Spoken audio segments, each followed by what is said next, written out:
किसी जमाने में चीन में 3 बौद्ध भिक्षु रहते थे। कोई उनका नाम नहीं जानता था।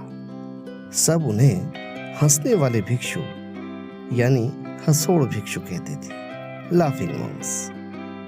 वो बस एक ही काम करते थे। जब भी किसी गांव में जाते, वहीं बीच बाजार खड़े होकर जोर जोर से हंसने लगते।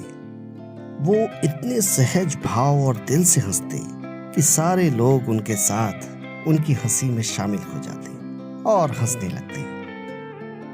इसी तरह जीवन गुजारते वो बूढ़े हो गए। एक बार वो तीनों भिक्षु किसी गांव में पहुंचे, लेकिन वहां उनमें से एक भिक्षु की मौत हो गई।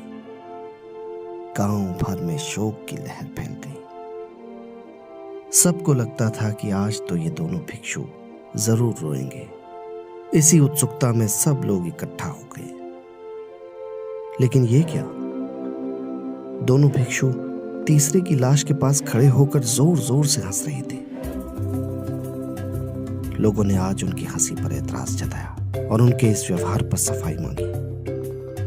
तब पहली बार वो लोगों से मुखातिब हुए और बोले, हम इस खुशी में हंस रहे हैं कि ये भिक्षु हमसे जीत गया। हम तीनों में ये शर्त थी कि पहले कौन मरेगा। ये हमारी हार और इसकी जीत का जश्न है।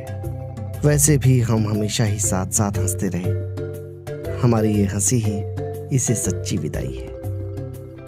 लेकिन अब भी सारा गांव उसकी मौत पर दुखी ही था।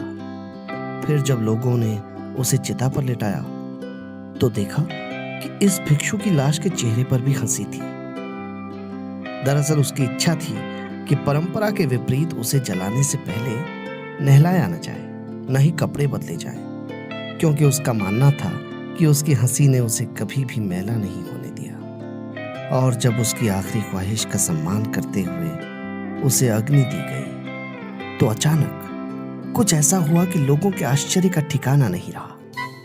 उसकी जेब में रखे हुए पटाखे जलने लगे और वहां जोरदार आतिशबाजी शुरू हो गई। ऐसा दृश्य देखकर सारे गांव वाले हंसने लगे और माहौल में एक किस्म की दिव्य खुशी की लहर फैल गई। तब दोनों भिक्षु बोले, मित्र, तुम मर गए, लेकिन तुम्हारी इस आखिरी हंसी ने भी फिर हमें हरा दिया। तुम्हारी हंसी अब ब्रह्मांड की हंसी में विलीन हो गई है।